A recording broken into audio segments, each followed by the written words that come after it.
We the people tell the government what to do. It doesn't tell us. We the people are the driver. The government is the car. And we decide where it should go and by what route and how fast.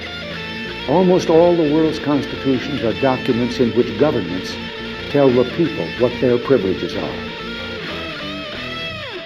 Hey everyone, welcome once again to yet another episode of Two Noobs Talking. It is episode 71, 29 to go before we hit the magic 100. And with me, of course, to my left is my good buddy John Tracy. John, how you doing today, bud? What's going on? Hi, Matt. That's great to see you, bud. And of course, to my right is my good buddy Steve Murray, who is hiding behind a mug can. I'm in hiding. Why? I heard Marjorie Taylor Greene talking about gazpacho police. Uh-oh. I don't want them to find out that I don't like soup. I'm afraid of what they're going to do to me. I'm sorry to hear that, but I mean, the only thing I can say is, why are you hiding behind a mug root beer can? Well, if you're going to hide behind something, why not be a mug root beer can? It's a fantastic. It is. It's a fantastic can. I don't think you can find a better can on the market. I don't think you can either. Big ups the mug, man. You do good work. Yeah, we're gonna we'll have to make sure that we get kind of like an endorsement deal with them, because I don't know if we can. I like root beer. Can you imagine? Two Noobs Talking, sponsored by Mug Root Beer. That would be awesome. You would have to break every 15 minutes to talk about how good mug root beer is. Yes, we would. We don't talk about your VPN service. There you go. Well, look, but if you watched Dr. IP last week, there's no sellouts here. No, of course not.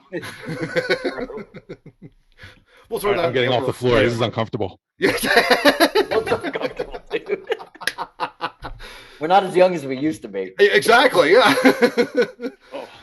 Well, and of course, I'm Matt Craig. Well, I'm happy to be along for the ride, and my goodness gracious, what a great group of guys that I'm with here. And, gents, was again, I look far and wide when it comes to like researching for these numbers. Who wore the episode number, right? And I'm digging. No flyer. I'm sorry. No flyer. No sixer. And I'm thinking like this. No, wait a minute. You did find a flyer. Now, come on. Well, yeah, but I mean, it's not memorable. That's all. It's not really memorable. Yeah, it's not really memorable on the Philly side either. But we do have two memorable players that did wear 70. I mean, Ryan Madsen did not wear 71. No. Him and Antonio Bastardo did not wear 71. 71. No. Yeah. Although that would have really worked, I think, for Madsen, to be perfectly honest. I could see him also in 72. He needs to come out of retirement and just wear the 70s for us. Exactly. Just one season. Pitching coach. Put him in as a pitching coach for the Phillies. There you go. Yeah. He doesn't even need to throw the ball anymore. Nah. As long as you can shoot, throw a fastball changeup, you're good. What's his pitching advice? Oh, just be really tall and lanky, and then throw the ball as hard as you can, and then sometimes throw it softer. Love it. That was the best interview when they asked him how he did it, and he was like this. Like, I don't know. Like, I just flicked the ball. I'm 6'10". I'm only 6 feet away from this guy. I rear back and shit happens. Let it go. Yeah. But yeah, 71, we had Jermaine Mayberry. You guys remember Jermaine, right? I mean, shocked. Yeah. Shocked that he wore 71. Yeah, I think that surprised all of us. Yeah, that he wore 71. But I pictured him as like a 68 or something. Yeah. Didn't he do a ton? He did a ton for the community. He did. Isn't he but wasn't he blind in one eye or something like that? And he did a whole. There was I believe that was correct. Yeah, he did like tons of work. Yeah. For mobile eyeglass busts he had. Like, there was all kinds of stuff. All kinds of stuff. Yeah. For the community. Yeah. This is the kind of thing that at this point in the past you would have said, "Oh, we're going to put Steve on that." Except I'm here, so I don't do work anymore. I was just going to say, we didn't quite assign you that whole thing. That's right. Steve is just the fluff now. He doesn't do the hard work.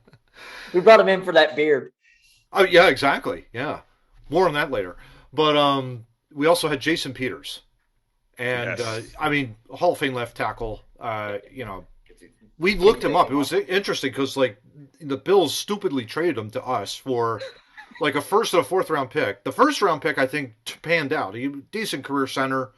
I think it was Alex Wood or something like that, and he was Eric Wood, I think. Wood. I think it was an Eric Wood. Yeah, and decent player. It's 7-8 year career. It's not too bad. And then the guy they drafted in the fourth round was a tight end that didn't really pan out. Kind of. Which so we ended up winning the deal. So there you go. Which is ironic because he was drafted by Buffalo as a tight end.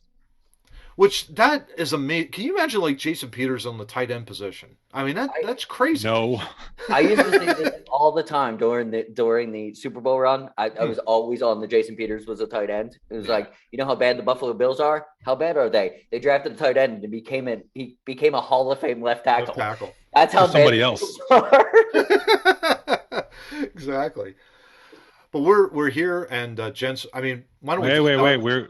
We would be remiss if we don't mention that there's a penis on the other side of the state who was a penis for a head who wears 71 for the other hockey team. We don't really have to mention him, honestly. No, but I needed to call him out for what he is. So. Of course. We're gonna have to put that on a shirt now. Pittsburgh. I will never refer to him as his name ever again. Now that you just. That's Penis Head from Pittsburgh. My question is, what kind of first name is Yevgeny? Russian. Yeah, it's Russian. Is it Russian? Okay. Could he be any more lanky when he skates? It's like Lurch on a slippery pond. Like he's not good. Like he can move. Like he can play hockey a little bit. I'll give him that. But his skating stride is awful. Where did he learn how to skate? Yeah. The school for penises. Don't even know where to go from there, but how do we transition? But we're going to make Pittsburgh. Exactly. There you go. Well, why don't we just dive right in, gents? First topic. We talked about this last week, of course, with Canada, and really there's been a very interesting couple of new developments of what's happening up there. The protest still continues to go on. The truckers are parked outside of Ottawa and Parliament Hill out there. Trudeau is acting like a little wuss, little baby. Oh my God, I can't get rid of you. And he's like, dude, all we want to do is like sit down and talk and just get rid of the mask mandates or the vaccine mandates. It's all that we want to have done. And he's just not even being a leader at this point. You know Ben Simmons personally? He might. Just saying. I mean, they might hang out together. But John, what do you think here? We got like 4 provinces that basically now have released all of, basically just dropped all the mandates here. If I wasn't behind them as much as I thought I was behind them last week, I'm even more behind them now because they're making progress. And I mean, things are getting a little weird. The police are putting the state of emergency. Some stealing gas cans and weird stuff going on. Like they're trying to, I think they're trying to incite them so they can show them as bad. But the truckers are doing a really good job. Yeah. That's if you're watching, the corporate media, the truckers are terrorists basically. I watched a great parody show on TikTok. It was a guy who was faking. He was at the thing, but he was faking as a Canadian reporter. Oh, yeah. And he was watching them play hockey, and he's like standing, and they're right behind him. He's like, look at these terrorists playing this Neanderthal game. And like they're literally like, hey, I'm open. I'll shot score. Yeah. They're all like, terrorists are just, this is awful. Back to you. It made me laugh. That's pretty good. That's pretty cool. But yeah, it's amazing to me that Trudeau again just continues to, like, he walks out on Parliament after being like essentially questioned by the Conservative Party up there, walks right on out of Parliament, and they're booing him out of the building, and it's like, what? Like, how are you ahead of state at this point? It's like you just continue to not show any sort of leadership, any sort of negotiation skills at this point. I think he's always been that way, though. It's just nobody really put. Yeah, but nobody really put the. Not all eyes have ever been on Canada. You know what I mean? It's not like we were critiquing him. I don't think he was very popular over the last so many years. I mean, maybe when he first. I mean, he's a good-looking kid. You know what I mean? Like, yep. You can be political. He used to say the right things. Now he doesn't, but. I think they've been sick of him for a while. I don't think this protest is just because of the vaccine mandates. I think he's an asshole who's overstretched his welcome there, and Canada's coming together, and I'm all for it. No question. Steve, your thoughts, real quick. What do you think? Everything John just said. Yeah, there you go. Yeah, I mean, I haven't been paying too much attention to Canada because they don't really impact my daily life. Maple syrup. I get mine from Pearl Milling Company. I don't know where they bottle out of. Oh, there you go. God bless Canada for maple syrup. That's all. I mean, we've talked about it. Canada's had some of the strictest, harshest lockdowns for, really since the start. No real reason. Yeah, I could tell. Yeah, and the cases, I haven't monitored the cases everywhere, but around here they're still dropping like a stone. Yeah. Sure. What's the reason to keep the emergency going? I mean, yeah.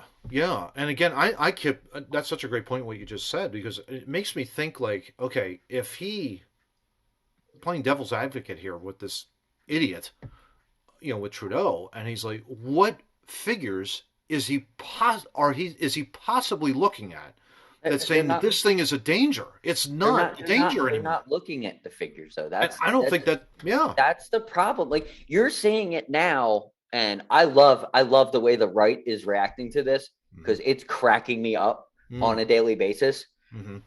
Because now you're seeing the states are pulling back, and what are we getting close to? Spring, November. Yeah, in November. We're getting close to an election, so now all of a sudden it's pulling back. The thing that scares me about Canada is this dude isn't pulling back. He's not interested in pulling back. No. He would rather label them terrorists and racist and bad for business, and he's not willing. That's the scary part about the scary part. And they might need more people to stand up, because if he's going to keep going like this is like, we see it in the United States, is there is tyrannical behavior, but there isn't a full on tyrannical takeover. Exactly. And that's what you're seeing in Canada. Yeah. It's interesting. And Australia, we can't leave those nutcases out. Oh, of course not. But in Canada, it was very interesting, because I started to look into it a little bit further. It's like, because in the United States here, we have like the representative republic. And if you do try and put, in some sort of impeachment trial against the president, you have to present evidence. You got to go up, and it has to be, trials held in the Senate. Senate then votes on that trial. A lot of times it's party vote, but whatever the case may be, if it's really that's why it's usually stupid. That's why it's usually, it's more political theater. It doesn't really matter. Absolutely. Much. Absolutely. More political theater than anything. So thought process kind of entered my head. If the Canadians cannot get rid of Trudeau by impeachment, can they? And so the idea really there is the fact that they have a constitutional monarchy, which is a little bit different. They report to the British Crown. And so they have both a head of state and a head of government in the way they operate their national government, where the Queen of England is really their head of state, and that's represented in the House of Commons by the Governor General, and the Prime Minister acts as the head of government. Oh, I was gonna wonder if the Queen's corgis were the head of government in Canada, but it couldn't. I mean, easily. Yeah. Quick question. I might not know a lot about this, but is that similarly to before our Constitution, when we were apart? I don't think so. Was it similar? Like, we had. I mean, you have to remember the whole Revolutionary War was because taxation without representation. We didn't have representation in government. Yes. Okay. Makes sense. Okay. That's what I was just wondering, because I was trying to put the two together, and I'm like, no, it can't be, because they're directly still working. And that's why you have a representative republic here, because it's, again, the founders were more concerned about representing the people, representing their own government, essentially. Ingenious thought. But here in Canada, it basically, essentially, he doesn't get impeached. The Canadian Prime Minister cannot be impeached, but there is something called a no confidence vote in the House that basically could be brought up. What's that? Like Star Wars. Like Star Wars. I find it so funny that that's exactly where John went with that. It's amazing. But it's the same thing. Didn't we watch that? Yeah. That's how the Sith Lord took over. Yeah. Can be triggered, this vote of no confidence, Order 66, can be triggered at any time in the House of Commons if the Prime Minister doesn't have the support. Queen Amidala needs to be taken over by the Sith Lord, so she will lead to Canada's freedom. Yeah, exactly. Okay. Yeah. Now, is the vote of no, can the vote of no confidence be for the Prime Minister? It can be. Okay. It can be. So he can be impeached. It's just they don't use that. Yeah, it's technically an impeachment, but it's like you would essentially vote of no confidence, majority vote says, yeah, okay, we get him out. Governor General then steps in, and it's like they'll either decide to hold a brand new election, or they'll have a coalition of other parties form a new government, which is really very... Dude, it sounds like Star Wars. It really does. I think George Lucas is a fraud, and he just read Canadian law and was like, "This will make a great story." Yeah, it's funny that you say that. My first thought was not Star Wars, but it was more like a bunch of old dudes sitting around in those powdered wigs, going, "Shame, shame, shame." But dude, their impeachment process sounds very British. Throw them out on their ass, and we'll figure it out later. I love it. If that's the case, I definitely want to see that on C-SPAN. I honestly want to see exactly. Dude, I'm watching. CNN could be great back if they would just put that on. That would be the greatest political theater ever in the history. I'm all for it. Let's go. Let's do it. It's too bad. It's too bad C-SPAN didn't exist when back when that dude started a fight in Congress with his cane. That would have been entertaining. I forget who that was, but that would have been fun to watch on C-SPAN. What was it like in the Philippines somewhere or something like that? That people were throwing chairs at each other years ago. I can't remember what country it was, but it was like the debates got so heated, people were starting chucking chairs all over the place in their House of Parliament or even their House of Commons, whatever. And you know what? And I'm gonna say this before the elections. I want people like that in my government. I don't want these sleazy idiots. I want people that are willing to throw chairs. Like I want to see. Throw down. Let's go. Back to the 80s, where some progressive disagreed with Joe Biden. They just hit him with a chair. I hit that dude would have been president already. With some of the personalities that we have in Congress, I'm surprised it hasn't happened already. Frankly, can you imagine? Kenny Omega come in there with a V trigger on Joe Biden? I mean, that would be hilarious. I mean, that kind of a deal. Johnny, what do you think? Yeah? It seems to work in the world of professional wrestling. Let's get it. I got nothing left. Not gonna lie, you get a cheek pop. But yeah, so it's so incredibly fascinating what's going on there. And I mean, they're shutting down bridges everywhere. I think the one thing that really struck me has been the one bridge in Michigan. That is like 25% of their commerce back and forth between us and it's through this one bridge. I mean, that's unbelievable. I think it's Windsor, I believe. Windsor, yeah. Yes. Mm-hmm. Okay. Yeah, Windsor, Ontario, into Detroit. That bridge there. I've been to Detroit, but I've never been to the Windsor Bridge, so I have no idea what that bridge, looks like or whatever. I've seen Detroit. It's interesting. It's very interesting. Yeah. Really nice airport, though. Great ballpark. Really nice airport. Yeah. It goes like a tooth. It's really amazing. Airport. Yeah. Have you been? Got to go to Comerica if you're ever there. There you go. Great baseball stadium.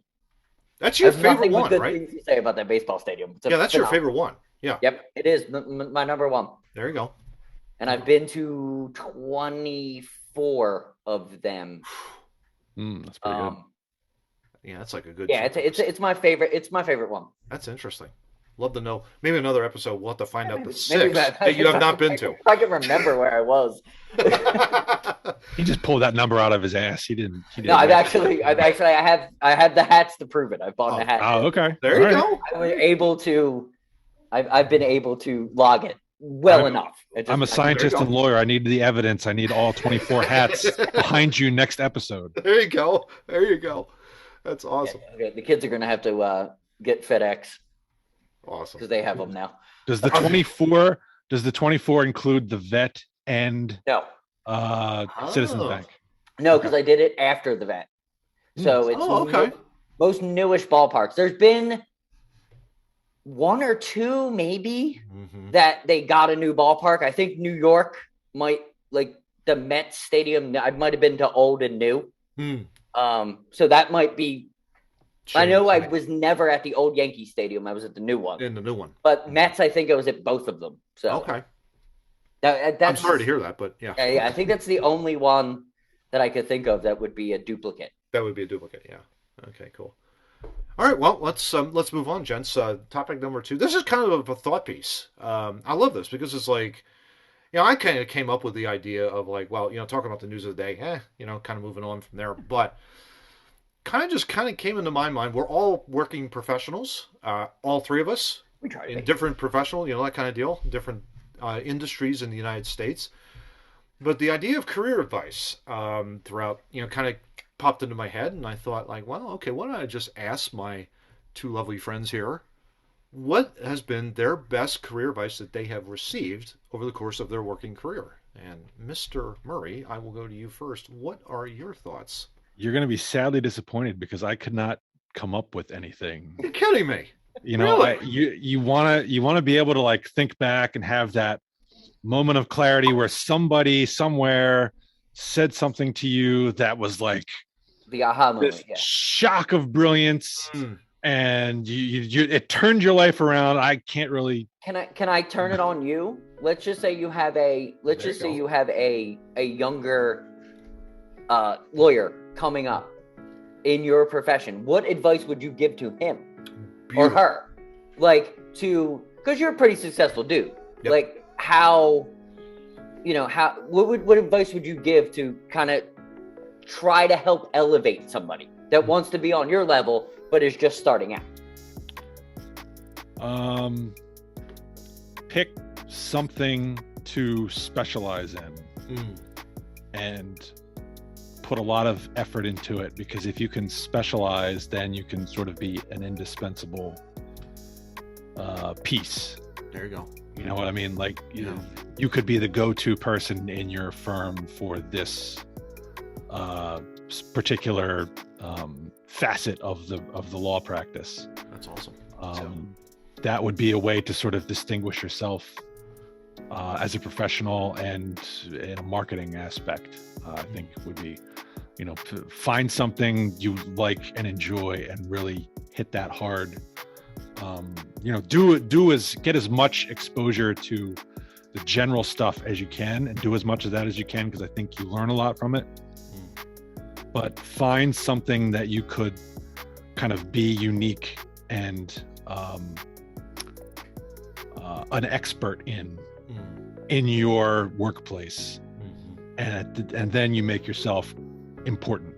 It would be what I would tell them, I guess. Beautiful. That's great advice. That's fantastic. Yeah. John, what do you think? I actually got some really good advice recently. Because the company I work for now is going from a small company to a medium-sized company.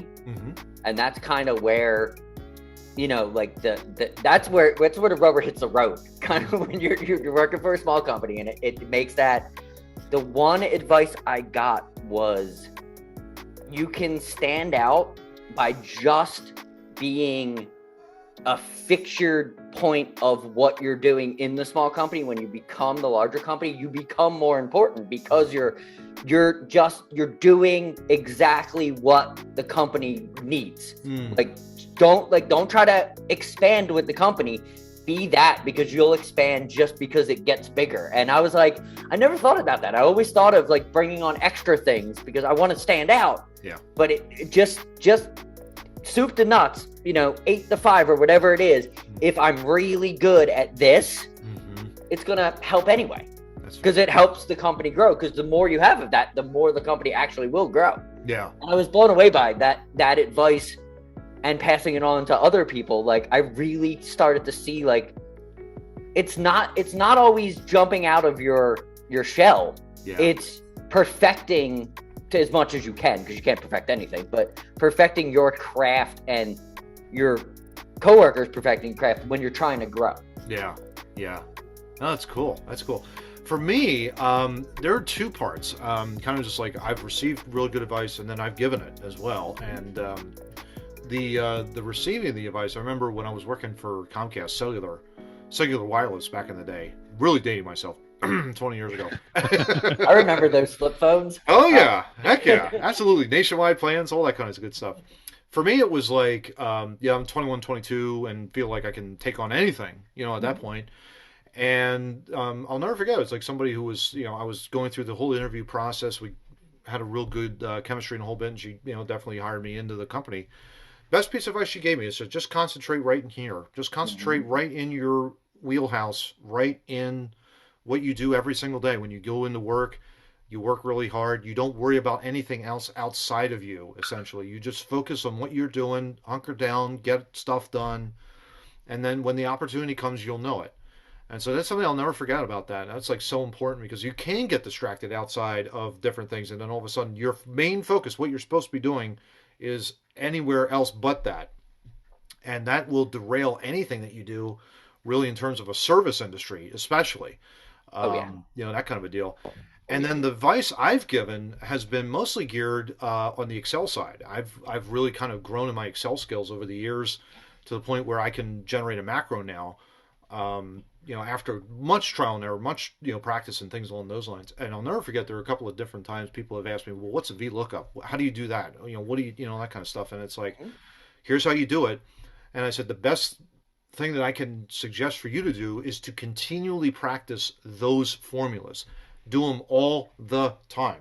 Even if you do it multiple different times, it gives you the idea of how the formula actually works within Excel. So that way you understand the principles, understand what is happening in each individual cell. I always thought that was pretty good. People have been like, that sounds really, really cool. Yeah. That leads me to one thing that I've always said to everybody, because I've trained most of my life. My biggest saying is fail responsibly. Yeah. Do it. Yeah. Do it bad, do it good, do it half, like learn.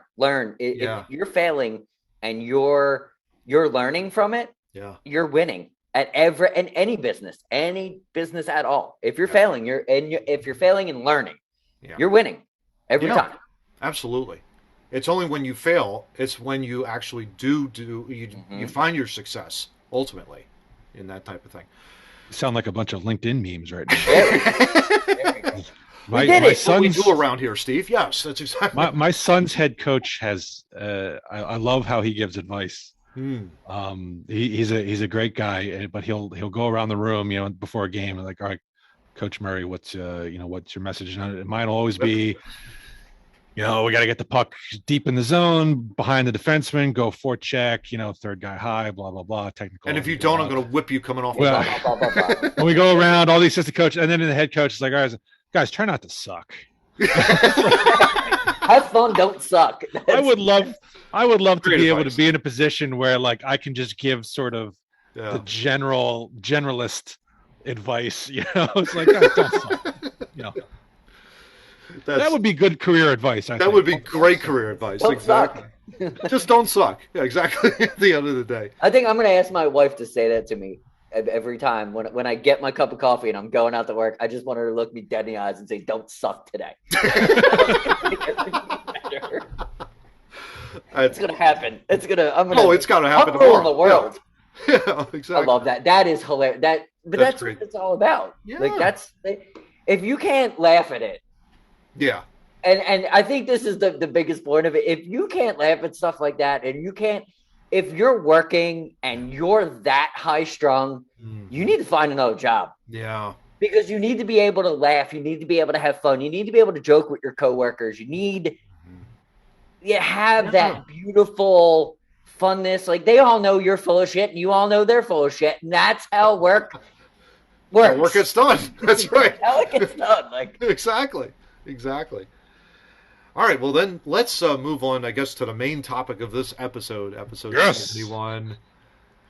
Big time trade. John, I think what we're going to do, if you would cue up this video, this is Tyrone Johnson, who... Let's get Tyrone to get us fired up. I mean, let's get it all fired up here, because this guy, you got to strap a rocket to this guy right now.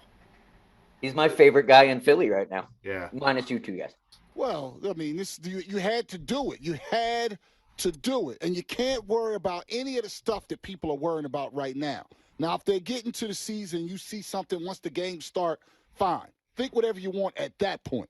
But right now, I don't want to be hearing about backup center. I don't want to hear about what Simmons is going to do elsewhere, which he would have never, ever, ever done here because he was never going to play for the Sixers. I don't want to hear about none of it. They traded. And I don't want to hear. I do want to hear from the just trade him for anything. Or, oh, he overplayed his hand. No. They did the right thing. Mike, you said it. We said it. You be patient. There'll be someone else disgruntled, and all of a sudden Ben Simmons will be an attractive consolation prize. And guess what happened? That's what happened. As soon as another player was disgruntled in Harden, look at the Nets loving their consolation prize that is the quitting Australian, who we never have to talk about again. This is a great day not only for Philadelphia, it's a great day for America. It is, though. We all need to rise and salute the flag after that one. That was good. Love that gets me every single time, guys. It's just now. Unbelievable. Tyrone Johnson of the Mike Missionelli show with that great line. This is not only a great day for Philadelphia, but a great day for America. Just amazing. Guys, I mean, I'm going to go to my two Sixers experts here who follow them more than I do. I will admit to that. I wouldn't call myself an expert, but that's... I wouldn't even call myself an expert, but... You know, I got to write this down in pre-production, making sure that I don't say those things. Anyway. Okay, ready? Let's talk about it. Let's do it. Go for it. Sixers is very simple. Where Joe goes, they go. Yeah. But getting rid of Ben Simmons, as we've talked about before, he was never going to play here. He's not a Philadelphia guy. He hangs out with the Kardashians. Does anybody trust them? Come on.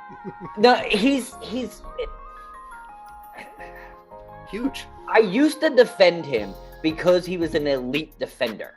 Mm-hmm. And with a center like Joe, you can have an elite defense. Like, he didn't have to be that player. The problem is he talked like he was that player and never was that player. Mm-hmm. And then and simply, he bitched out and is not playing the season. He's never going to play for the Sixers again. You have to get rid of him. The fact that you can hold on to him this long and get a piece like Harden, you're blessed. No doubt about that. Yeah. I don't like the trade, but I also can't hate the trade. What? I just don't like it. It's a lot of pieces. Like, I want it. All right, you got to explain yourself now. No, but I wanted Harden for less. Okay. And that's not the real world. Like, I have to deal with it. Like, I understand. We get Millsap back. Happy with that. Hate losing Drummond. Hate losing Curry. But I'd rather lose Curry than Maxey, or rather lose like, it's 2 first-round picks. You know what I mean? Like, in 2027, though, Johnny. Those first-round picks, the one next year, that's going to be in the 20s. Who gives a shit? No, I understand that. I'm just saying, like, it makes me realize how insignificant Ben Simmons is because you had to give up so much. Yeah.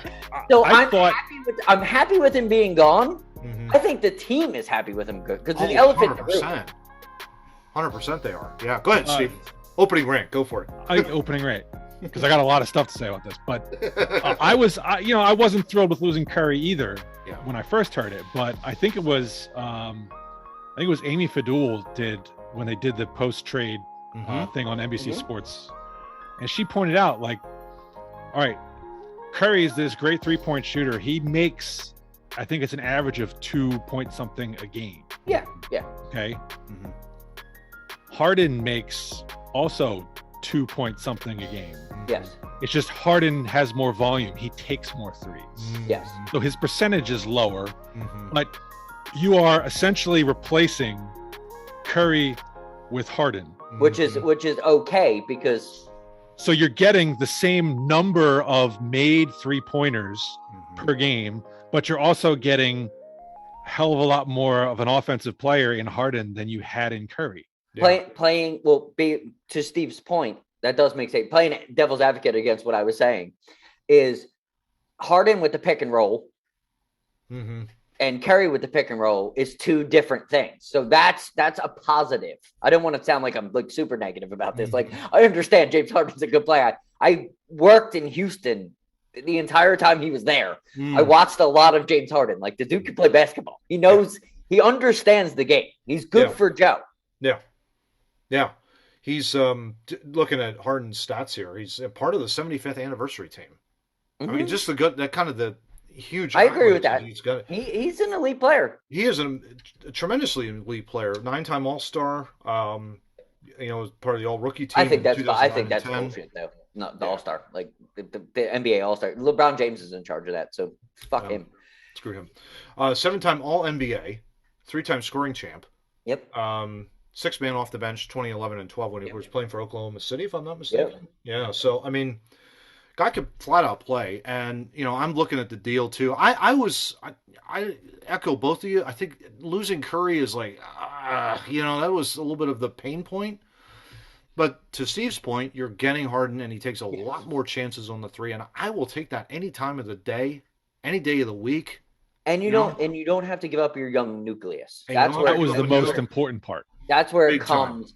That's where it comes. Where, yeah, it's huge. This trade is good and bad because it helps you. It doesn't hurt you, but from what the Sixers team was with having a guy that could spell Joe, which was good for the regular season. Yeah. But this trade isn't about the regular season. This trade's about the playoffs.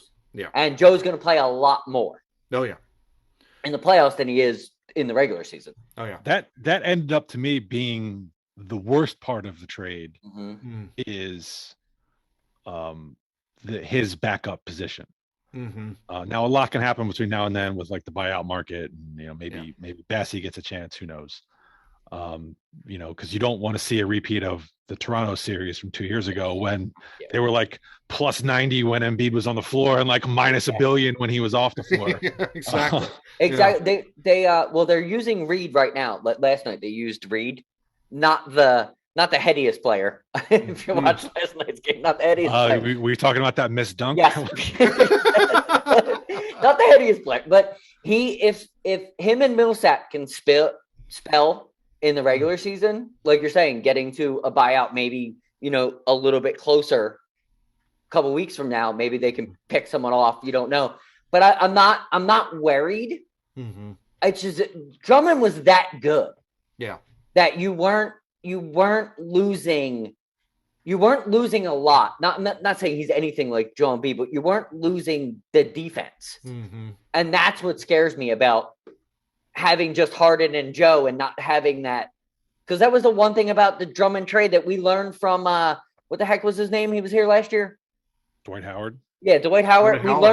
We learned that spelling Joe is important. Oh yeah. And that's my only point of why I didn't like Drummond leaving. I thought we were getting him to kind of to get the best out of Joe. That was my But that's Ben Simmons 100%. Ben was the antithesis of screwing Joel Embiid out of a title the entire time of his career. I was just going to ask you that question, John and Steve. Really, I mean, you look at the career of Ben Simmons, and I mean, let's face it, tremendous elite defender, absolutely true. Yeah, a complete choker when it came down to the fourth quarter of multiple. I emphasize multiple playoff games. This guy did not show up. He also did it in regular season games. Devon Givens said the greatest thing when Ben Simmons got traded. He can't wait for March 10th for the Frosty Freeze. Yeah. Because everybody's going home with Frosties. Like, I know it's a joke, but it's reality. It's absolutely real. If you buy a ticket to that Sixers game, you're leaving with a Frosty. Frosty Freeze. You're literally leaving with a Frosty. Well, Danny Green put a little damper on that.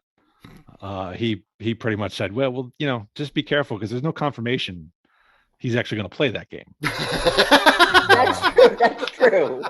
If he plays that game, you get a Frosty.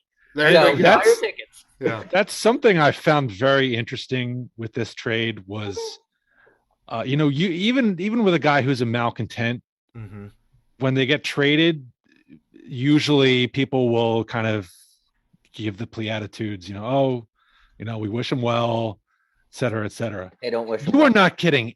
Any. Even like Kyrie and Durant were like, okay, yeah, Harden got what he wanted. We wish him the best, blah, blah, blah. Yeah. You're not getting any of that. out of anybody on this team. Yeah. Nothing. What does that tell you? JoJo literally tweets out a very suspicious photo and totally just glazed over with the media after the game. Oh, that was the best. I thought he was good looking and he wore a nice suit. Joe is throwing ribs. Joe's awesome. I love Joe. Oh, he's the best. He's the best. He's the greatest. I mean, you also, it's not just we all knew Joe was gonna. Yeah. We all knew Joe was going to be, done with him. I mean, he's been explicit about that. Even before he got traded, he's like, "Yeah, I'm done with the guy." Yeah. But you had Tobias Harris last night was asked about it, and he was like, "Oh yeah, it sucks losing Curry and it sucks losing Drummond." Yeah. And then there's just kind of this pause. Kind of this pause. You know what I mean? Well, they hate the 2027 pick gone before Ben. He's not a team player. He's not a team player. He's never been a team player. It continues. George Niang tweets out that, hey, got Seth and Andre, best wishes, guys. Sorry to see you leave. Just amazing. Nothing with Ben. Danny Green goes on his podcast. He's like, yeah, I think Ben lost this. He played it and he lost over half a season. Yeah, there's no confirmation he's coming in. Yeah, exactly. He's a petulant child. This also spins back to his college career. Remember when he was getting ready for the draft and, LSU's kind of making a little bit of the run heading into the tournament, and then all of a sudden he quits on him.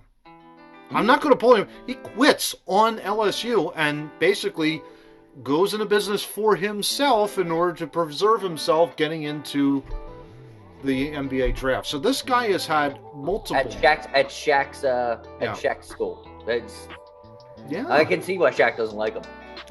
Yeah, but and that's a real thing. And if Shaq don't like you, like in this celebrity world we live, that's a problem. That is a big time problem. Shaq likes everybody.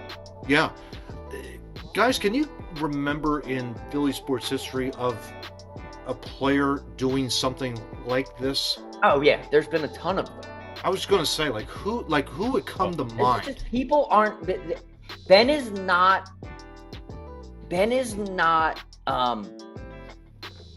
the standard that needs to be in Philly. No. Ben is not. Ben needs to be playing for LA or Brooklyn, or he needs to be playing for the Celtics. He needs to be around these teams that are more about the media appearances they are about the play on the court. Yeah. Like, you can't. Ben's not a guy that can play in Philly. Like, he's just not. Yeah.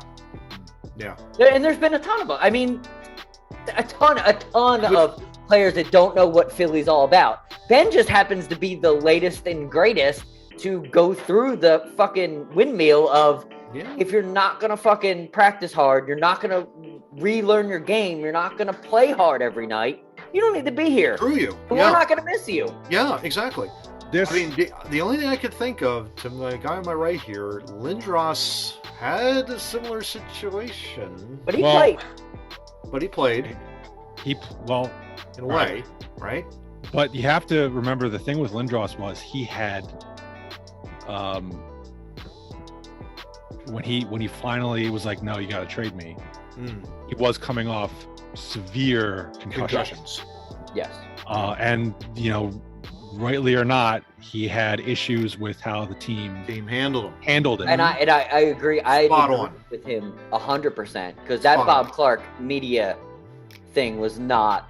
No. That was not okay. No, it was not. Look, the Sixers didn't do it with Ben, and if the Sixers would have done it with Ben, the city would have been right behind the Sixers. If they would have did what Bob Clark did to Lindros with Ben, I don't think nobody would have batted eyes. Get rid of him now. Kick him out now. Yeah. Screw it. We don't need anything for him. Yeah. I get Matt's point, though. The Lindros thing was a circus. Oh, yeah. I think this Simmons thing was way more of a circus just because Ben claiming he wasn't mentally ready, insinuating mental illness. Yeah, that's interesting, isn't it? That's such a great point, Steve, because I remember there was a friend of mine that was just like, this is a mockery of mental illness. Mockery. It is. And then the whole thing where he shows up to practice, he's got the cell phone in his pants, and he's half-heartedly doing defensive drills. Yeah. I mean, actually, the closer thing to me this reminded me of in Philly sports history was the T.O. sit-ups in the sit-ups in the parking lot. Yeah, yeah. Because that was a mess. That was ridiculous. Yeah, that's really well said. Because I don't know. They cut him they deactivated him, I think, if I remember correctly, and then they outright release him or something like that later, a few weeks later into the season. What, T.O.? Yeah. T.O. Yeah. Yeah, he was sent home from practice, and that's when he did the sit-ups. Sit-ups. He was suspended indefinitely, and then they cut him. There was also the who for what. There was the who for what, Ricky Waters. Yeah, but that was during a game, and that was his first game. Yeah, and not exactly endearing to the fans. Right, but I think Ricky regained. Yeah. He worked hard, and he had a couple of 1,000-yard seasons with us. I don't. Yeah, that's one Ricky game. Waters. Yeah, I don't think ill of Ricky Waters. I don't even think ill of T.O. I think that was bad. There was a bad contract. That was everybody being bad. That was Donovan being bad. That was Andy being bad. That was T.O. being bad. They just that contract was like, come on. That's the one thing I can say about the Sixers. They handled it as best they could because this was a circus. Yeah. And you can just see it in the way Joe played last night. Yeah. And Maxey played last night. The elephant left the room. And off they go. They don't even have Harden yet, and they look like a better team. Yeah. And it's which is crazy. Yeah. And it's like you get him into that starting lineup. Who knows what's going to happen? Who knows? It's going to be... It's going to be fun. I'll guarantee you. I've watched Harden probably closer than most because of working in Houston the entire time he was there. Yeah. He's fun. Yeah. He's really fun to watch. You might not agree with every shot he takes, but he's fun to watch. And with a guy like Joe, all I was imagining last night, because they were doing pick and rolls with a bunch of different people. I think Doc was trying to figure Joe's pick and roll game out, to exploit kind of Harden's ability to do a pick and roll. I think Doc's got some plans. And I could just see a Harden with that nice bounce pass that just removes the center from the middle, and Joe's just got net. Yeah. You do that 4 or 5 times a game, he's already scoring 30 points. Yeah. You get him into the 40s now. Now he's going to have a record for as many 40-point games just because you got James Harden that you need to look at a little bit deep. It's going to be good for him. Yeah, it really is. The Sixers are doing something good for Joe. Oh, no question. No question about that. Yeah. Now, I want to take on some of the national media who are claiming bring it. Let's do it. The Nets won this deal by 50 points or whatever. Yeah, whatever. Wow. I'll start with the Harden side. I don't know who the guy was, but he was making some point about right, too old, can't play, whatever. No. I mean that's the easy stuff. Yeah. He's 32. What this guy in particular was pointing out. Oh well, Harden has not shown a history of being able to play with other superstars. That's a biggest bunch of bullshit ever. And so he's gonna get a riff with Embiid and blah blah blah. Okay, I listed out the stars this guy claimed he had a problem with. Okay, let's go through this list. Go for it. Okay, so the first one on the list was Dwight Howard. Dwight Howard last year he seemed like a cool guy, but earlier in his career, I seem to recall him being a guy who rubbed a lot of people the wrong way. Last year, he still rubbed a lot of people wrong. Yeah. Yeah, but I think he's at least to a point where his teammates are okay with him. But earlier in his career. But you can totally see Dwight Howard with even the Sixers organization. They were like, thanks, but no thanks. We're going to go get someone Dwight Howard-esque. Right. Like that, because that's literally what they did. That was so we could scratch him right off the list because when a team goes, I'm going to get someone just like you, but not you. that's a breakup right there. Yeah. Right. Okay. Next star on the list, Russell Westbrook. LeBron doesn't even like Russell Westbrook. Russell Westbrook doesn't seem to rub people the right way. No. I like Russ too. Russ can play, but I can see not anymore. No, but I can see Shaq likes him, so I'm gonna have to like him. I'm telling you, I'm running all my human beings. Yeah. If Shaq doesn't like you, you're out of my life. I ask Shaq for advice all the time. Now, the next one on the list is the only one I can't really reconcile because I don't know enough about him. It's Chris Paul. I don't know. Chris Paul's a saint. Probably. From what I've read and seen, like he's been on 752 teams. Pretty much, yeah. He's at least been on every team except for the Sixers twice. Like he's played for everybody at this point. Right. So Chris Paul, I can't. Okay, that's an argument you might have, but then the final one on the list, Kyrie Irving. Kyrie rubs a lot of people the wrong way. Well, he definitely rubbed LeBron the wrong way. Yeah. Multiple times, I would think. Yeah. Yes. He rubbed a lot of Boston Celtic people the wrong way. Yeah.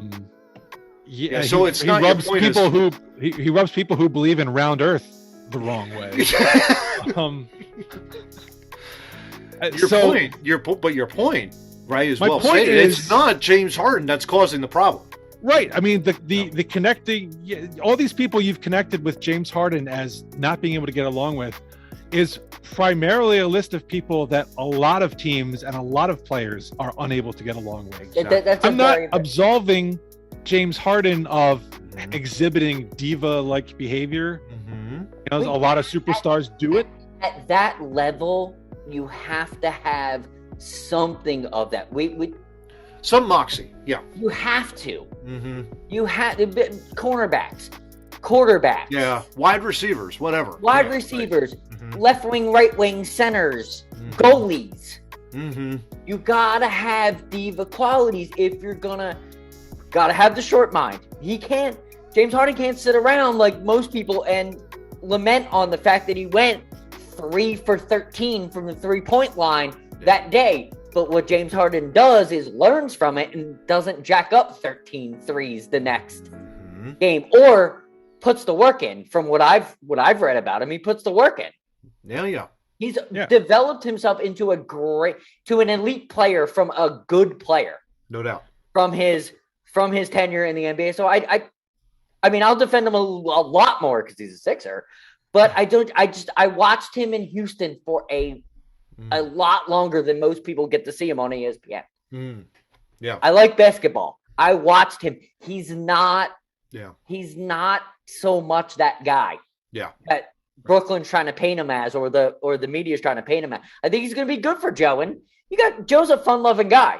Oh, yeah. So he doesn't take shit seriously. He doesn't take the Philly media seriously. So why is he going to take James Harden jacking up a 3 seriously? He's like, I'll just shoot with you. How about that? We'll just shoot together. I think I made the point. I think I even asked you, John, like Joel Embiid is probably one of the most popular Philly players that have ever played in Philly ever. Outside, and I kind of equated him to Bryce Harper as kind of 1-1A. They're one and the same. They really are. If you are not happy about Philly sports, just the fact that you have these elite talents like Bryce Harper, and I tell this story all the time on the podcast. During the summer, I literally chase my wife around with a phone when Bryce Harper hits a home run because it's so loud just watching her face smile. Like when you hear the pop of that bat. It's just amazing. It's it's a wonderful time to be alive in Philly in sports. No doubt. Let's hope the other teams can pick this up a little bit. Yeah. Right, now. No, go ahead, Steve. Go ahead. Well, now let's turn to all the people who think the Nets got the better end of this deal by what they got. And I was specifically talking about Stephen A. Yes. Who I thought was on our side about Ben Simmons. And I think he is on our side about the way Ben Simmons behaved. But he's still an ass. Well, yeah. But he made this point that he's like, oh, I like Harden on the Sixers. I think it makes them better. But what you gave up to Brooklyn and the fact that it's to Brooklyn. He's like, they needed defense. You gave them Simmons. They needed a 3-point shooter. You gave them Curry. They needed a big body. You gave them Drummond. The Nets, if they're in your way, now are a more complete team. Well, let's look at something that I don't think has been explored enough here. Seth Curry and Andre Drummond, from what I observe, seem to have been happy here. Yeah. Yeah. They were playing with Joel Embiid, had a good shot for a good long playoff run. The reason they have gone to Brooklyn is because Ben Simmons quit on them. Yeah. No, that's a valid point. You are now asking, and this probably applies less to Drummond because he arrived here later. Yes. Already knowing Simmons was in this predicament. So he might not have as much, but he's also on an expiring contract, so he may not even be with the Nets next year. Yeah. Which, you know, or even after this trade, because they could just buy him out. I don't think they'll do that because they don't have big bodies to guard Joel were they to meet in the playoffs. Yes. And KD's getting up there, so you need an extra man. But I think Drummond's played. He was on a cheap deal one year as a prove it. And I think he's done enough. I think. He's a starting center. The contract as a center.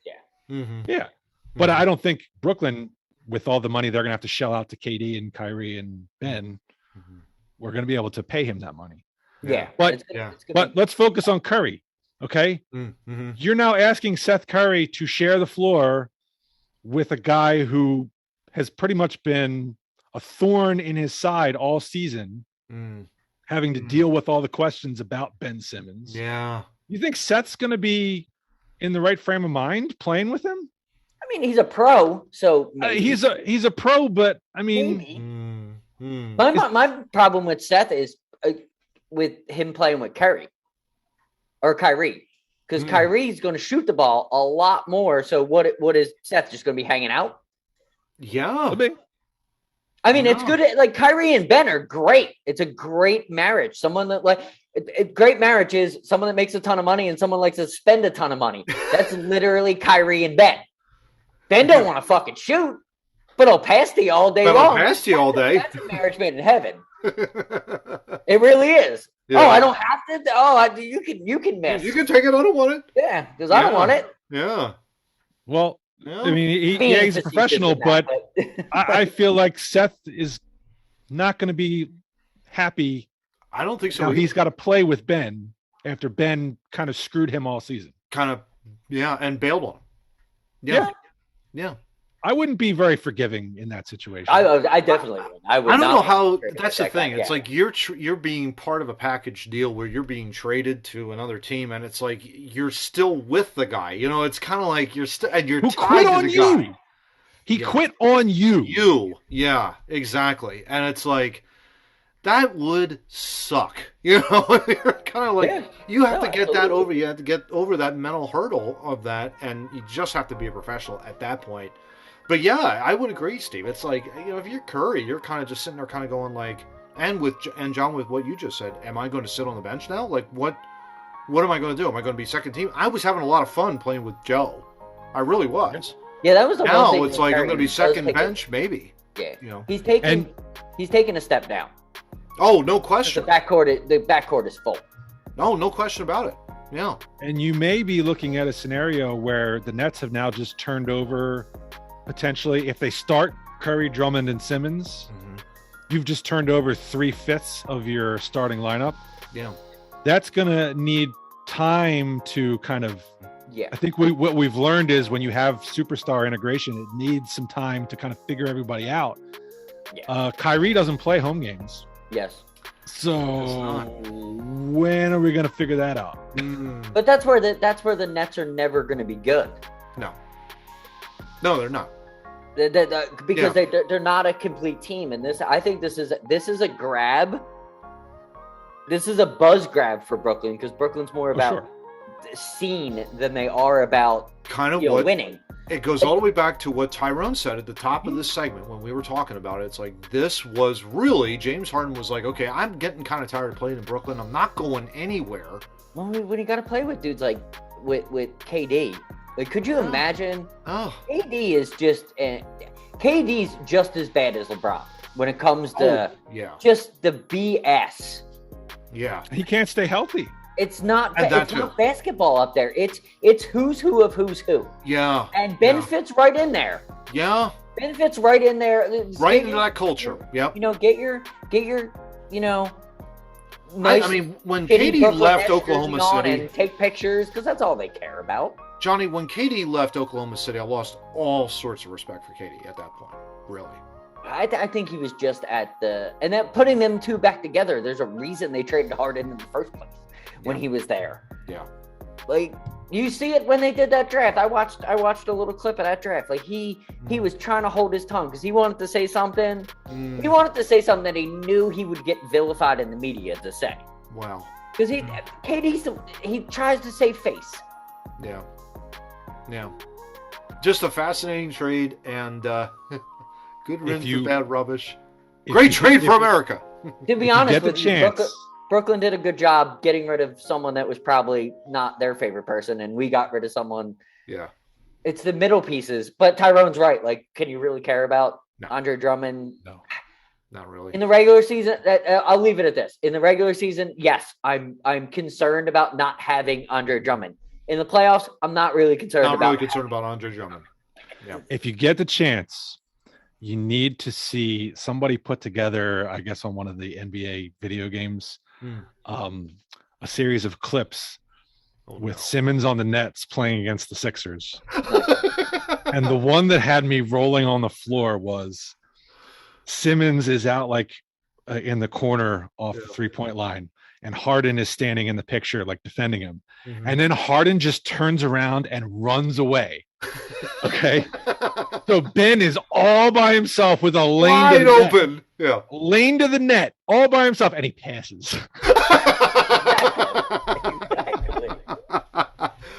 I was saying last night when I was watching the game, I can't wait till when Ben has to lock up with Korkmaz. Oh yeah. And Korkmaz literally just like kills does what Korkmaz does and makes elite defenders look stupid. Yeah.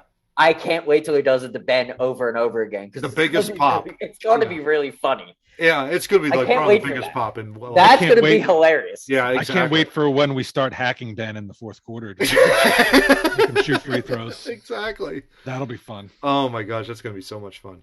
Remember, March 10th, if Ben plays, get your tickets so you can if he plays. Frosty Freeze. Gotta love it. Something tells me he's going to pull a hammy. Probably in the fourth quarter. Who knows? He's going to pull a bitch card is what he's going to pull. Well, gents, now that we got that all out of our system, and that was a great talk, by the way. Let's move on. This is another one of our think pieces. Topic 4 here. We're on in 4 hours. Yeah, exactly. Yeah. This is really hard because, the Flyers lost season. I don't know why I'm wearing this jersey, but I mean... It's especially bad because that's the bra jersey. Is. Yeah. 2010 Cup run. That's all I have to say about that. 2010 Cup run, so... Blah, blah, blah. That's it's a bra. Cup run, is that the Joffrey Lupul goal in the Capitals? Yeah, exactly. No. I don't know how many times we have to tell you that. That was 08. That was 08. 08. Oh, how about that? Lupul was gone by 2010. I liked him. He was a good player. I liked him way more on Anaheim, I think, on the Flyers, but we'll just leave that. Too far. All right, well, real quick while we're on the subject of Matt's bra jersey, we got 2 jerseys on the program. Who's got it better? The bra? Are you kidding me? Unitas 1970. Are you kidding me? Come on. It's like hands down. Yeah. Hands down. Give me a break. Your quality jersey that you bring to this program is second to none. Yeah, second to none. Just a pretty face, Steve. That's all. Love it. Well, guys, the Flyers season is obviously lost. They're not going anywhere. Begs the question that I posed to both of you. We're talking one Claude Giroux, 894 points for his entire career. Second all-time, I think, in the Flyers history. Steve, if I'm correct on that, in terms of points scored? Correct. 2 questions. 1, do you trade him? 2, is he a Hall of Famer? So I'm just going to kind of leave that open at this point. But you want it first, Steve, or what do you got? Okay, go ahead. Matt's supposed to be the moderator. Supposed to pick somebody, but that's fine. I mean, go ahead, Steve. I mean, you're big. Go ahead. I'm a huge Giroux fan, and it would sadden me greatly to see him go. No question. I don't want to trade. I mean, it's entirely up to him. he's got the no movement clause. So he can decide whether or not he stays or goes. And it would be really sad if he decided to go, but I would understand why he would do it. I kind of feel like this is probably what Boston felt like when Ray Bourque asked to be traded, because he was Claude Giroux is not nearly at the end of his career at this point. No, Ray Bourque was, I think, like 38, 39 when he asked to leave Boston. So he was staring at the end without a cup. And wanted to win one, obviously. Yeah. Wanted to win one. And so this just must be what it felt like for Boston fans, for Bourque to want out. And again, I wouldn't fault him for wanting to leave.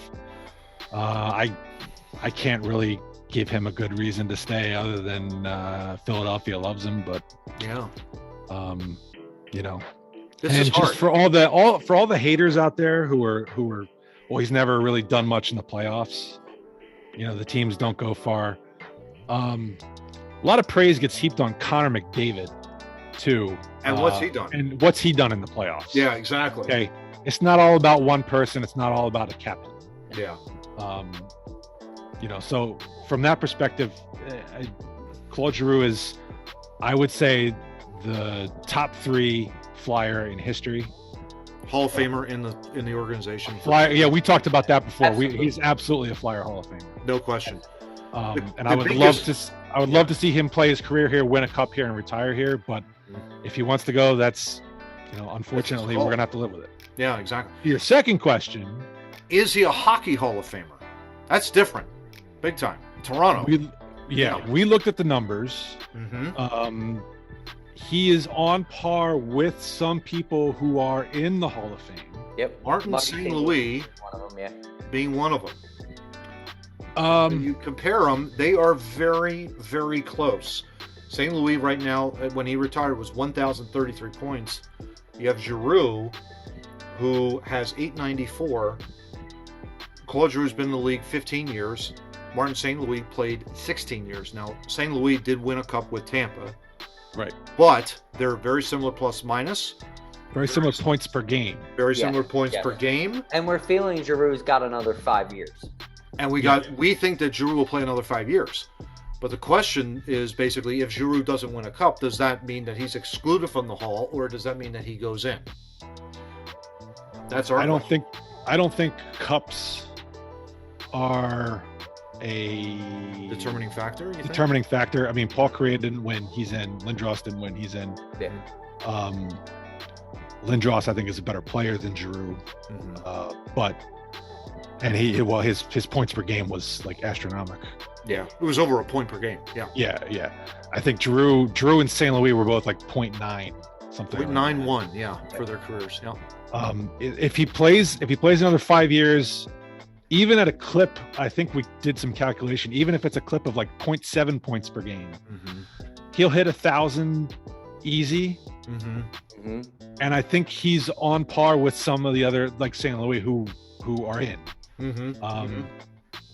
And I think at that point he would be. At this point, I would say not yet, but he still has more to go. Yeah. No, it's good. And at the end, assuming he doesn't get like seriously injured or anything, in the end, I think more likely than not, he would end up being a Hall of Famer. There you go. Tops in the Flyers history is, of course, Bobby Clark. Clark, 1,210 points for his career. 1,144 games played. So you can see there's over 1 point per game, which is phenomenal. Yep. But also the team he played on. The talent he had. The talent that he had was ridiculous, yeah. A Flyer, there's no Flyer captain that has had more talent around him than Bobby Clark. Yeah.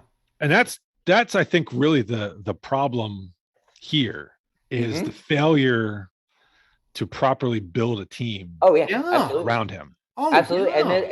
And it starts from when he got here. Yeah.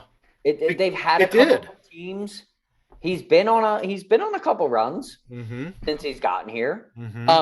I have a very simple thing with Claude Giroux. If you, and this is a shot right to Mike Missinelli, if you think that Claude Giroux isn't a good player, you know dick about hockey. Because watching Claude Giroux, and I'm dead serious about that. Watching Claude Giroux play hockey is more fun than watching a lot of ESPN guys that are quote unquote the best in the game. Watching Claude Giroux play hockey is a joy when you know what the fuck you're looking at. Yeah. When you're not He's like pretty inundated damn with good if you know what you're looking at. So the question, it's essentially what you're saying is, John, like you're not looking at Connor McDavid so much and saying like, oh my God, he's the best player in the world. It's more like, you look at Claude Giroux is more fundamental in everything that he does, skating wise, passing, shooting, and everything. He's top tier athlete in the NHL at everything. Yeah. Face-offs, passing, yep, shooting, skating, defense, offense, could be on the power play, could be on the penalty kill. You can put him anywhere. Yeah. You can literally he does everything great. Yeah. He's a complete player. Yeah. He's an absolute complete player. He is the one that I can think of, except for the goal scoring, of flyer. He's like a Rod Brindamore, but better. Yeah, that's he a fair does comparison. Everything on a level that is just better than your average player. Could be Brindamore 2.0. Yeah. Brindamore could have been a better goal scorer, but Brindamore didn't do much worse. No. I'll have to look that up here. But you need guys like the Lindros Sire. Look, when Brindamore won a cup, look at the talent he had around him. Yeah. And that's the biggest point. They're not putting talent around him. This is not talent. There's a lot of good players. Yep. But there's nobody. I think Giroux needs that one guy that is, whether it be an elite defenseman or an elite scorer, Giroux needs that one guy that he can count on because he does everything else great. This is going to really be amazing, guys. I just looked it up here. Rod Brindamore in his career, 20 years, 1,184 points. Johnny was a minus player for his career, minus 39. Wow. Can you believe that? That's hilarious. Isn't that amazing that he was a minus 39? He played on some of those bad Flyer teams in the early 90s before. That probably because he came from St. Louis. I think he came from St. Louis to Philly and then he went to Carolina. Mm-hmm. So he didn't play. He played on some bad Carolina teams. Most of his career. Yeah, exactly. He played on some bad Carolina teams. So you got 1,184 points, 20 years for Brindamore, 15 for Claude. Just again as a heads up there. But yeah, it's utterly fascinating. The points per game. Claude at .91. Yep. Brindamore at .80. So Claude just a little bit better. Yeah. That's the only thing Brindamore was lacking was the goal scoring. Well, actually, Brindamore scored 452 goals in his career. Yeah. With 1,184 points. And Giroux will definitely surpass that. I don't know. Giroux at 288. Oh no, he won't. Not with 5 years. No, he'll be 3. But he is very close. You're probably about 130 assists away from Brindamore. But what kills me is the plus minus. I did not realize that Brindamore was a minus 30. Wow. And Giroux's a plus player. And Giroux is plus 33. Yeah. So that's like you're talking a swing of what is that? Almost 70, close to 70, I think. Yeah. But they also just so we can explain it. They both played on the penalty kill and the power play. Yeah. They were all facets of the game. So they weren't just. It wasn't just. Yeah. Just one facet of the game. So there's you can be a minus player playing on the penalty kill all the time. It happens. No. He's still a minus player. You don't get a minus for if you get scored on the power play. Oh, I thought you did. I thought plus minus was everywhere. No, when you're no. You get only even strength. No, if you get scored if you're on the power play and you get scored on, that's a minus. That's a minus, and that's a plus for the penalty kill. That should be a minus too. Frankly, you probably should. I mean, seriously, definitely. Come on, you tell them, man, you're up a man, you let them score. Come on, it's minus 2. Yeah. Give me a break. To get back to John's earlier point about surrounding him with better talent, I think what he lacked for most of his career was a pure goal scorer. Yeah. He played a lot of his career with Voracek, who was a playmaker. He's not a goal scorer. He needed. I think Giroux would have benefited if you had somebody in here who could have scored like 40 goals. Yeah. He had Hartnell a couple years with 30-ish. Next. But other than that, you need to. You're right, Steve. You needed that 10 extra goal scorer in that franchise, and they have not found that either through the draft or they haven't through had agency. it. They've been looking for it. They just never and they found it. Exactly they go for depth rather than top end talent, and that's I think one of the biggest issues they've got right now. But that also isn't a bad thing. No, but you need to hit in the draft every once in a while, and I don't think that very often. And they have not. What was also really interesting too is we did look at the draft that Giroux was drafted in. Mm-hmm. And he was like in the top 2 or 3 points overall, I think. And he was drafted in the 20s. Yeah, and he was a low-end first-round pick, which is very rare. I remember him in Quebec Major Junior. He was coming. He had a lot of buzz about him. He did, just being how good he was at such a young age. Yeah. Remind me, it was the names ahead of him were like Jonathan Taves. Mm-hmm. Yes, and it was a phenomenal draft. Yeah, another phenomenal. It was an amazing draft. Yeah, I'm pulling that up right now. But yeah, it was. It's amazing, to see what he's done in his career. If I recall correctly, Fat Phil Kessel was drafted that. Fat Phil Kessel was definitely in there. So, yes. Backstrom was one of them. He was 900. Oh, that's right. That's it. Nick Backstrom was in there, and then you had Phil Kessel and Jonathan Taves. There's your top 4. Brad Marchand was also in that deal, that little prick. He totally is top 2 in that draft. Yeah. But yeah. So you get Nick Backstrom is ahead of him, right? Yeah. Mm-hmm. But who's Nick Backstrom had to play with his whole career? Alex Ovechkin. Considered to be one of the greatest, if not the greatest, goal scorer in the history of the National Hockey League. Yeah, and what how Claude Giroux has had to do with mismatch. Yes. In terms of assists, he's second in the draft class. The one that's ahead of him is Backstrom, obviously, because he's playing with. Which, if you take Ovi out of the conversation, Nick Backstrom's not even on that list. No. So is he the fourth in goals, best? By the way, 4th in goals in the draft class total in his career. He probably could. You could argue him being the top of his draft class. Yeah, but, he's right up there. My point, and I think Steve's point, is they hit on him in the 20s. Yeah, and they have no excuse because they haven't hit on anybody else in the 20s since then. So is it just that Giroux's good and they lucked out? Because obviously Well, it definitely took a lot of luck to find, because typically you look in the NHL draft, usually your top 2 or 3 or maybe 5 players will go on and play in the NHL the very next year. Unless it's a Lindros draft where everybody's a Hall of Famer. Right. Right, you get that generational talented player. But on average, you're looking at guys in the 20s, they still, like in the draft position, they still got to go through. NHLers. Yeah.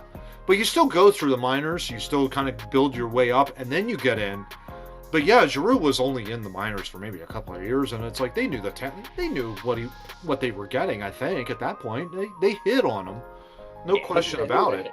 He was a hit right out of the. He was hit right out, yeah. But the biggest thing with the Flyers right now is the fact that they have not drafted well. Really, they have not found that next generational talent. To Steve's point, they haven't found that 40-goal or even a 50-goal scorer, the likes of which we haven't seen in quite some time, really since the Lindros era. And the real shame of it is they're terrible this year. Mm-hmm. They might have a good shot at the number 1 pick, and this is not. And it's not a good draft. Yeah, and the guy who's predicted, to go number 1 is not. There's knocks on him. Yeah. And the guy who's supposed to go number 1 next year. Mm-hmm. is supposed to be phenomenal. Yeah. But, we're going to have to suffer through another bad year. And then probably get the second pick anyway, just like we got screwed in 07. Exactly. You're a Flyers fan right there. There's always a next year, right? I'm sorry. The guy who should have been on our team beat us in the Stanley Cup final, with the game. I remember. Anyway. Not to end on a bad note, but... God, Claude, don't leave us, but... Don't leave us, for God's sakes. Yeah, exactly. I do not blame you if you do. Yeah, exactly. You're still going to be You are the anti-Ben Simmons. That's why I think it was good to have both of these topics on the same show. We want... Yeah, exactly. Oh, 100%, yeah. Contrast a guy who we couldn't wait to kick out the door versus the guy that we absolutely love. Yeah. Exactly. And we're begging him not to go. Not to leave. Even though all signs point to he should. Exactly. Exactly right. Well, gents, does wrap up another great episode of Two Noobs Talking. On the 72, it's going to be the Trey Thomas episode. Spoiler alert, sorry. Yeah. But yeah. Great left tackles. Rocking and rolling. Sergei Bobrovsky. Yeah, exactly. Yeah, we got a ton of numbers coming up, so it's going to be great. Oh, we get the Sixers back with 72, right? We do, Jason yeah. Capono? We got a Capono episode, yeah. So we got that, yeah, exactly.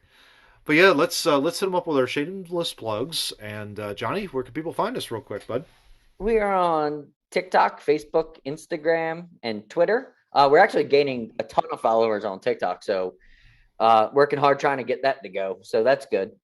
Check us out there for short videos that bring you back to our main YouTube channel. Two Noobs Talking Podcast. Like, share, subscribe, get notified when our videos drop. On the audio side, Mr. Steve.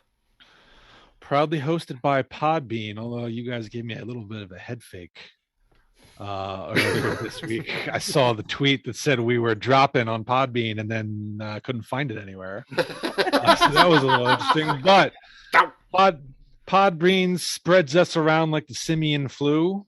We get us into Apple Podcast, Google Podcast, where am I else? Amazon Music. That evil Joe Rogan thing. Spotify. But you can also put our name into Google or whatever search engine you like, and Two Noobs Talking. Any spelling will work. iHeartRadio. iHeartRadio. There you go. Yeah. There you go. Yeah, exactly. One of my favorites.